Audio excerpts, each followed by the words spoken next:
নমস্কার এভরিওয়ান। আজকে 2nd April আমরা আজকে নিফটির ব্যাক টেস্ট করব। 9:30 আমরা চলে এসেছি। 9:30 দাঁড়িয়ে সাধারণত প্রথমে আমরা যেটা করে থাকি রেজিস্ট্যান্স অ্যান্ড সাপোর্টকে আইডেন্টিফিকেশন, যে তারা কোথায় ক্রিয়েট হচ্ছে, ইভেন তাদেরকে উপরের দিকে এইটা তাদের নিচের দিকে কোনো উইকনেস আছে কিনা। এই মুহূর্তে যদি রেজিস্ট্যান্সের কথা বলা যায় 23,200-তে ভলিউম অ্যান্ড ওয়াই চেঞ্জের জন্য আমাদের কি হচ্ছে রেজিস্ট্যান্স ক্রিয়েট হতে আমি দেখতে পাচ্ছি।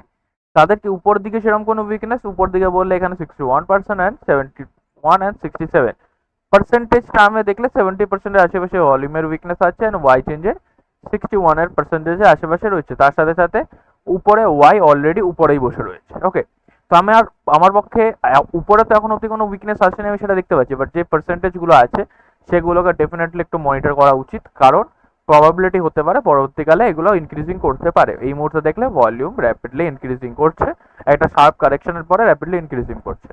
এইখানে যদি ওয়াই চেঞ্জকে দেখা যায়, ওয়াই চেঞ্জ আপাতত ডিক্রিজিং করেছে, মানে ধীরে ধীরে ফল করতে করতে আপাতত ফ্ল্যাট হয়ে গেছে, অতটা আপাতত ডিক্রিজিং করছে না। বাট ওভারঅল দেখলে কিন্তু এটা ডাউন ট্রেন্ডেই রয়েছে, মানে কি এটা ইনক্রিজিং করছে না। তাহলে এই মুহূর্তে দাঁড়িয়ে আমাদের জন্য প্রেফারেবল ট্রেড কি হবে? প্রেফারেবল ট্রেড হবে কি 250 রেজিস্ট্যান্সের নিচে যদি ক্যান্ডেল ক্লোজিং দেয়, এখান থেকে আমি একটা ডেফিনেটলি পুটের প্ল্যানিং করতে পারবো। বাট মাথায় রাখবো এটা যেহেতু 250 রেজিস্ট্যান্স, 300 রেজিস্ট্যান্সের আমার পারমিশন লাগবে, যেটা ব্যারিশ হলে আমি ডেফিনেটলি এখান থেকে একটা পুটের প্ল্যানিং নিশ্চয়ই করতে পারবো। ওকে, তো দেখা যাক কি আমাদের নিচে ক্যান্ডেল ক্লোজিং দেয় এইটার না। ওকে, ক্যান্ডেল নিচে রিট্রেস করতে আসছে 936 এর আশেপাশে, একবার ডেটা চেক করে নিই সেই হিসাবে কোনো চেঞ্জেস এসছে। এই মুহূর্তে দেখলে অনেক কিছু চেঞ্জেস আমি দেখতে পাচ্ছি। প্রথম 936 এর হিসাবে আমি দেখতে পাচ্ছি উপরে ভলিউম যেটা 70% এর আশেপাশে ছিল, উইকনেস আসেনি, মাত্র 6 মিনিটে তার পার্সেন্টেজ 90% এর উপরে চলে গেছে। ডাইরেক্ট ওয়াই চেঞ্জ উপরে জাম্প করার চেষ্টা করছে 94%, এইখানেও 95% আশেপাশে হোল্ড করছে। তো এই মুহূর্তে প্রেফারেবলি আমাদের ট্রেড কোথা থেকে করা উচিত?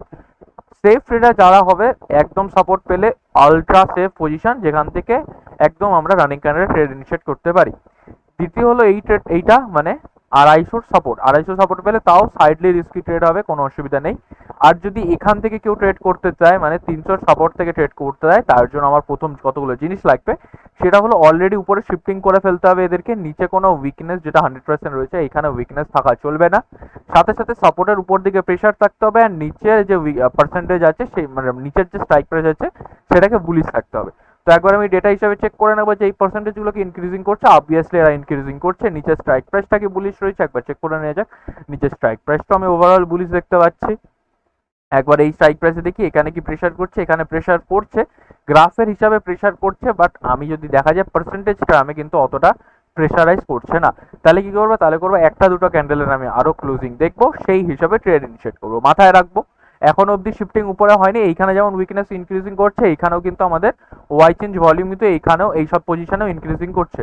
তো প্রেফারেবল থাকবে রাশ না করে, মানে রিস্কি ট্রেড অতটা না নেওয়ার থেকে কিছুক্ষণ ক্যান্ডেলে অপেক্ষা করি, কিছুক্ষণ এই উইকনেস নিচের এই যে 100% যে উইকনেস আছে এদেরকে ধরে নেই, ডিক্রিজিং হতে দিই অ্যান্ড সাপোর্টকে একটু উপরে প্রেশার করতে দিই, তাহলে আমি ডেফিনেটলি এখান থেকে একটা কলের প্ল্যানিং করতে পারবো।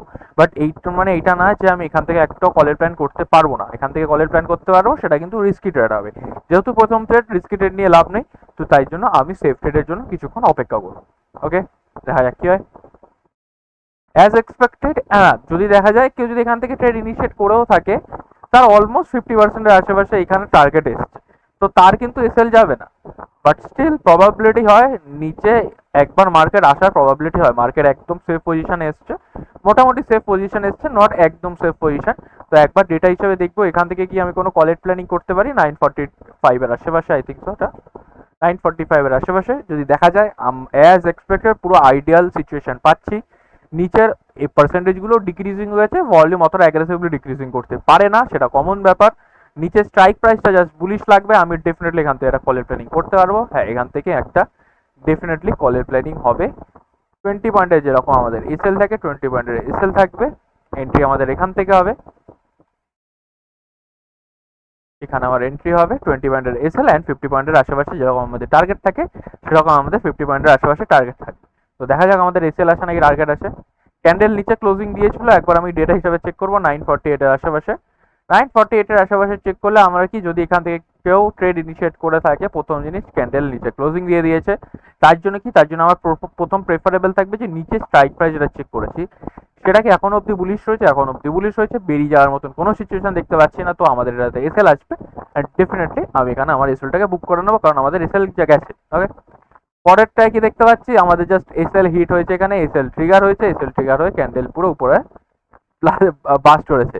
স্টিল আমাদের এখানে এসএল হিট হয়ে গেছে, তো আমরা ডেফিনেটলি এটাকে এসএল বলে অ্যাকসেপ্ট করে নেব। হ্যাঁ, পরের ক্যান্ডেল হতেই পারে, আরেকটা ডাইভার্জন উপর চলে যেতে পারে, বাট কিছু করার নেই, আমাদের অর্ডার যেটা ছিল সেটা এখানে কেটে গেছে। ওকে, দেখা যাক কি হয়। যদি আবার অপরচুনিটি পাই, একবার আমি আবার কলের প্ল্যানিং করতে পারি, বাট হয়তো পাবো না, কারণ এরকম খুবই রেয়ার সিচুয়েশনে পাওয়া যায়। এখান থেকে একটা পুটের প্ল্যানিং করা যেতে পারতো কি? আমি পুটের প্ল্যানিং দেখছিও না, ইভেন 10-24 আশেপাশে পুটের প্ল্যানিং না দেখার সিচুয়েশন কেন দেখছি না সেটাও বলে দেবো। 10-27 আশেপাশে দেখতে পাচ্ছি প্রথম জিনিস হলো আমাদের রেজিস্ট্যান্সের উপরে শিফটিং করেছে, এই উইকনেসগুলোকে ইনক্রিজিং করছে। প্রথম আমাদের প্রেফারেবল থাকবে এই উইকনেসগুলো ডিক্রিজিং। এরা কি ডিক্রিজিং করছে? এই মুহূর্তে দেখা গেলে না ইনক্রিজিং না ডিক্রিজিং, অতটা অ্যাগ্রেসিভ ওয়ে ইনক্রিজিংও করছে না, এই তারা অতটা অ্যাগ্রেসিভলি ভাবে ডিক্রিজিংও কিন্তু এরা করছে না। তো প্রেফারেবল এই মুহূর্তে তারা আমি কি করবো? এখান থেকে কলের প্ল্যানিং করতে পারবো? একদমই না। প্রেফারেবল কল হবে এখান থেকে, এটা পেলে প্রেফারেবল কল হবে। আচ্ছা, তাহলে কি আমি এখান থেকে একটা পুটের প্ল্যানিং করে দিতে পারি? এই মুহূর্তে তো মার্কেট এখানে, এই মুহূর্তে দেখলে আমি এখানে রিট্রেসার দেখছি, পরের ক্যান্ডেলটা উপরে ক্লোজিং দিয়েছে, আমি এটাকে দেখছি না। এই মুহূর্তে আমি এখানে দাঁড়িয়েছি, আমি তাহলে কি এখান থেকে একটা পুটের প্ল্যানিং করতে পারবো? আমি আপাতত এখান থেকে পুটের প্ল্যানিং করবো না। তার প্রথম কারণ হলো, প্রথমে রেজিস্ট্যান্সে বুলিশ শিফটিং করেছে ওভারঅল মার্কেটে, দেখা গেলে আমি ওটা সাইডলি বুলিশ মার্কেটকে আমি দেখতে পাচ্ছি। তো কিছুক্ষণ অপেক্ষা করব, যদি আমাদের সিচুয়েশন হিসাবে নিচের দিকে আরো প্রেসার করতে করতে ওয়াই চেঞ্জ বা ভলিউমের শিফটিং হয়ে যায়, তাহলে একবার আমি এখান থেকেও পুটের প্ল্যানিং করতে পারি। বাট আপাতত এই মুহূর্তে আমি কোনো পুটের প্ল্যানিং এখান থেকে করছি না। ওকে, দেখা যাক কি হয়। বারবার রিট্রেস করছে 1039 or 1039 এর আশেপাশে একবার চলে আসবো। 1039-42 এর আশেপাশে চলে এসেছি, নিচের পার্সেন্টেজগুলো এখনো রয়েছে, আমি এখনো এখান থেকে কলে ট্রেড করতে পারবো না। প্রেফারেবল কলে ট্রেড থাকবে আর আইসোর সাপোর্ট। ওকে, দেখা যাক কি হয়। ফার্স্ট টাইম রেজিস্ট্যান্সে আসছে, স্ট্রং রেজিস্ট্যান্স 1051 এর আশেপাশে। রেজিস্ট্যান্সের উপর দিকে এখন অব্দি সেরকম কোনো উইকনেস আসেনি, প্রথমবার রেজিস্ট্যান্স এসেছে। উইকনেস বলতে গেলে 68-67%, যেটা নর্মাল সাধারণত থেকে থাকে, আর সেগুলো ওভারঅল ফ্ল্যাট রয়েছে, অতটা স্পাইক দেয়নি। তো আমি ডেফিনেটলি এখান থেকে একটা পুটের প্ল্যানিং করতে পারি, কারণ প্রথমবার রেজিস্ট্যান্সে আসছে, ইভেন স্ট্রং রেজিস্ট্যান্স। আর যদি সাপোর্টের তরফ থেকে বুলিশ শিফটিং হয়ে যেত, তাহলে কি আমরা এখান থেকে এখান থেকে কি পুটের প্ল্যানিং করতাম? একদমই এখান থেকে পুটের প্ল্যানিং করতাম না, যেহেতু রেজিস্ট্যান্সের অলরেডি উপর একবার শিফটিং হয়েছে, বাট সাপোর্টের কোনো শিফটিং হয়নি, তাই জন্য এই পুটের প্ল্যানিংটা করছি। তাহলে আমি কিন্তু ডেফিনেটলি অ্যাভয়েড করে দিতাম। একবার ডেটা চেক করবো 11টার আশেপাশে। 11টার আশেপাশে হিসাবে দেখা গেলে এখন অব্দি সেরকম কোনো ডেটাতে চেঞ্জেস আসেনি, আমাদের রেজিস্ট্যান্স পুরোপুরি স্ট্রং, আমি হোল্ড করতে পারি। 11:06 আশেপাশে ডেটা চেক করবো। 11:06 হিসেবে অলমোস্ট মার্কেট 50% আশেপাশে ক্রস করেছে, ফটাফট এটাকে কষ্ট করে দেবো, বাদবাকি কিছু কোয়ান্টিটি বুকও করে নিতে পারি, তাতে কোনো প্রবলেম থাকবে না। ওকে, দেখা যাক কি হয়। অলমোস্ট টার্গেট এসে গেছিলো, আমরা অলমোস্ট এটাতে বুকই করে নিই, এখানে অলমোস্ট স্পাইকে প্রিমিয়ামে অলমোস্ট টার্গেট চলে আসে। তো চাইলে আমি এখানে কিন্তু আমাদের প্রফিট বুক করে নিতে পারি, তাতে কোনো প্রবলেম নেই। ওকে, বাট স্টিল আমি অপেক্ষা করবো পুরো লাইন ক্রস করার। ফাইনালি আমাদের পুরো এখানে টার্গেট এসছে, উপরে যদি আরটু আসতো, উপর থেকে আমি আরেকবার পুটের প্ল্যানিং করে নিতে পারতাম। 11:42 এর আশেপাশে একবার ডেটা চেক করবো।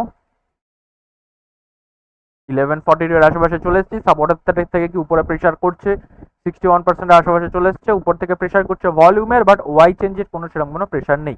নিচের স্ট্রাইক প্রাইসটা কি বুলিশ রয়েছে? একবার চেক করে নেওয়া যাক। ওভারঅল নিচের স্ট্রাইক প্রাইসটা বুলিশ রয়েছে, আমি দেখতে পাচ্ছি ভলিউম ইনক্রিজিং করছে র্যাপিডলি, বাট ওয়াই চেঞ্জের অতটা ইন্টারেস্ট আমি কিন্তু এখানে দেখতে পাচ্ছি না।